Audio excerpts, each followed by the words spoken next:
Este vídeo es una recopilação de capítulos anteriores, pero, se solo quieres ver uno em específico, puedes chequear tanto la descripción como el comentario fijado para ver donde empieza especificamente ese capítulo.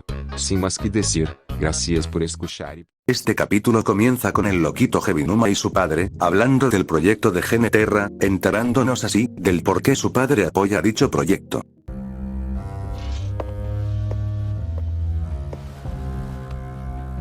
Geneterra とジルコニアンの件はどうなっている？今情報を整理中でして、ご報告できる段階では。お前の計画が頓挫するのであれば私にも考えがある。私をただの寂しい老人だと見くびるんじゃないぞ。そんなことは。ジルコニアンにこだわらずともオーソドックスなクローンを作るなら器はすでにあるだろう。知らないとでも思っているのか。Más tarde, hay una noche de pasión entre el loquito y Tao, pero no todo es color de rosas, ya que al día siguiente, el loquito lo echa de su casa, ya que no necesitaba más de sus servicios, surgiendo así una discusión de pareja, haciendo que, al final, Tao decida volver a Kowloon. ふざけてんのか。ちゃんと説明してくれよ。親父さんと何かあったのか。君には関係ない。復讐に生きるのはみゆきちゃんの本当の人生じゃないだろう。何が私の人生かは私が決める。君にどうこう言われる筋合いはない。自ら未来を奪うな。みゆきちゃん、俺を選べよ。俺はみゆきちゃんがどこへ行こうとついていくし、どこへだって連れてってあげるよ。そんな約束するもんじゃない。どこへも行けなくなる。出て行かないなら人を呼びます。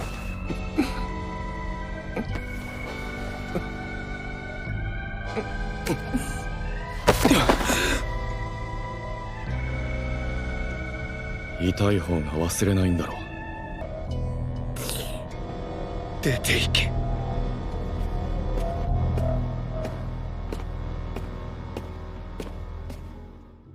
みゆきちゃん、愛してる。Tras eso, nos vamos al pasado, viendo el por qué la Reiko del presente no podía leer el segundo libro del capítulo anterior, y era porque, la Reiko original no quería hacerlo, ya que le había gustado tanto la primera parte, que no quería desilusionarse con el final. Además, también tenía su motivo personal. あっべ、シャオヘイと約束してんだわ。シャオヘイね。グエン、今夜飲もうぜ。後でまた来る。置いてっちゃったわ。本当に読まないんですか？読まない。私の物語はね、終わりもしないし、続きもしないの。Volviendo al presente, Tao consiguió trabajo de mensajero, entregando un paquete en el trabajo de Yaomei, y con su hermosura, logró enamorarla a primera vista, haciendo que trate de conquistarlo, sin saber que, para su mala suerte, Tao tiene otros gustos. En un momento, tras tanta presión de su parte, Tao accidentalmente le dice su nombre, haciendo que Yaomei recuerde que Reiko lo andaba buscando, haciendo que se reúnan los tres en la cafetería. Una vez allí, ellos hablan sobre la Reiko B, pero sale el tema de su muerte, la cual resulta estar relacionada a su amor por Kodou, pero al ver la reacción de Reiko sobre ser diferente a ella, Tao la felicita, ya que este no esperaba dicha reacción, siendo que ahora parece otra persona. Más tarde, Reiko se alegra por su evolución como una nueva persona, pero se pone a pensar en Kodou, y cómo ha de ser todo desde su perspectiva. じゃあ工藤さんは婚約していた恋人を亡くして懐かしさを愛し変化を嫌い彼女と同じ顔をした別人の私と働いて工藤さんの毎日って一体どんな景色なんだろう。 De ahí vamos con el loquito y su médico, donde no pasa nada importante, hasta que llega Yulon, un amigo del loquito y trabajador del proyecto de Geneterra. Ambos, tras despedirse del doctor, se van a hablar de la misteriosa situación de Kowloon, y del por qué algunos pueden verla y otros no. Al inicio, el loquito pensaba que solo quienes vivieron allí podrían verla, pero eso se desmiente con Yulon, ya que, pese a vivir allí, no pudo hacerlo, pero lo curioso es el caso de Yaomei, ya que pese a venir del exterior, no solo pudo verla, sino, que incluso logró entrar a Kowloon. Así empiezan a pensar teorías, hasta que a Yulon se le ocurre algo, muy fumado sí, pero es lo único que le encuentra cierta lógica. 香港っちゅう土地は物ごっつ強い気の流れ込む場所や。ここに来て風水か。オカルトに過ぎないだろせやろか。風水やって突き詰めれば科学的やと思うけど、環境工学に地理学、建築学、天文学、それって人が生きやすくするための学問、つまり風水やん。続けろ。俺の仮説はこうや。ジェネテラが気脈を乱し、何かに共鳴して第二空論の幻を出現させた。そしてさらにそれに共鳴した人間にだけ空論を見ることができる。何かとは？それは知らん。何かに共鳴して空論は出現したが、何に共鳴したのかはわからない。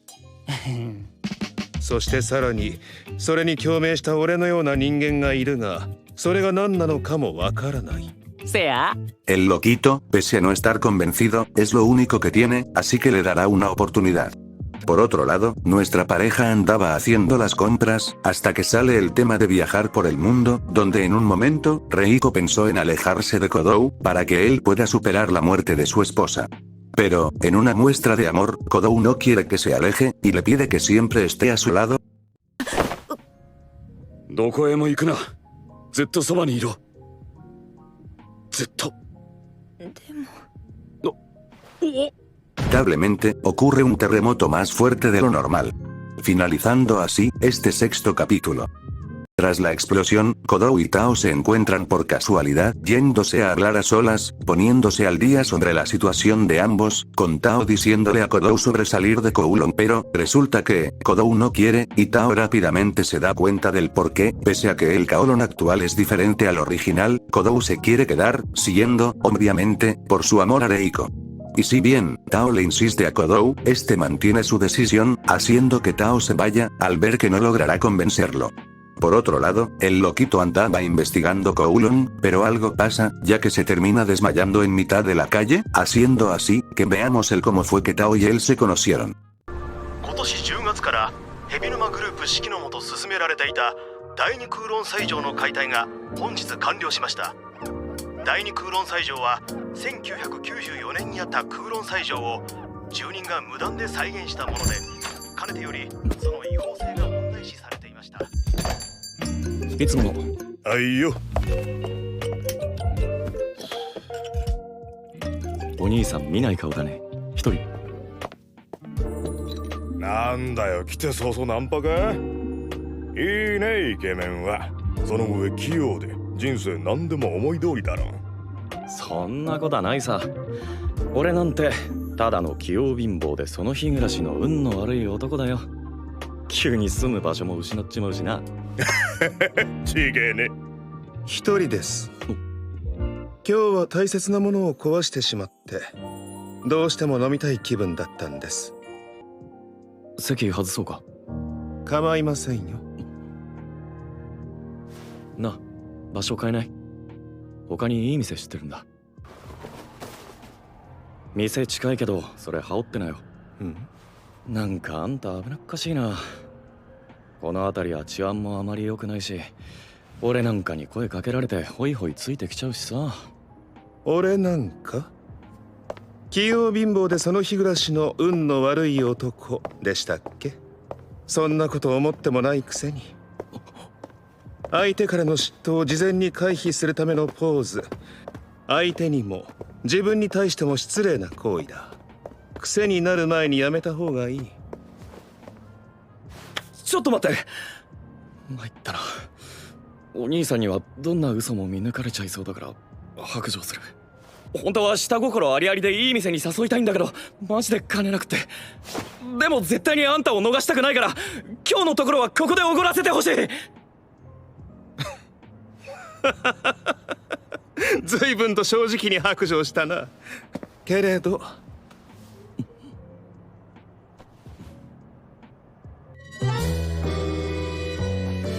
怖い職業の人ではないよね。それより確認したいのは私の性別では。男性器と女性器を持つ相手は初めてだろう。確かに君が女性の姿をしていたら声をかけなかったな。だけど今は君がたとえ女性の姿になったとしても好きだと言える。今日会ったばかりなのに。男にも女にもなったことがない俺は体の自分になりたい。他に質問はありますか？次はいつ会える？男なのか女なのか知りたがらないのは彼が初めてだな。Al día siguiente, vemos que el loquito estaba en un sofá, ya que fue recogido por unas mujeres, pero, mientras hablaban, justo llega Reiko, quien andaba haciendo informes de cómo estaba esa área tras el terremoto. Una vez ambos se reconocen, deciden seguir hablando a solas, yéndose al despacho del loquito, yendo directo al tema de los circoneos, pero él le dice que, el caso de Reiko, es diferente, ya que ella no es uno de ellos, pero tampoco un clon. Siendo algo misterioso, básicamente, una existencia genérica. Por otro lado, Yulon estaba buscando informes médicos de Reiko B, descubriendo así, algo importante sobre su muerte. たちに協力しないと言ったはずだぞ。分かってるけど、あの空論には死んだはずの人間がぎょうさん再現されとって。クジライ玲子、彼女もそうやねん。ジルコニアンの参考資料として前から注目してんねやけど、先生が見とったんやな。私は何もできなかった。見とることすら。私が見たとき、彼女はすでに亡くなっていた。自死だった。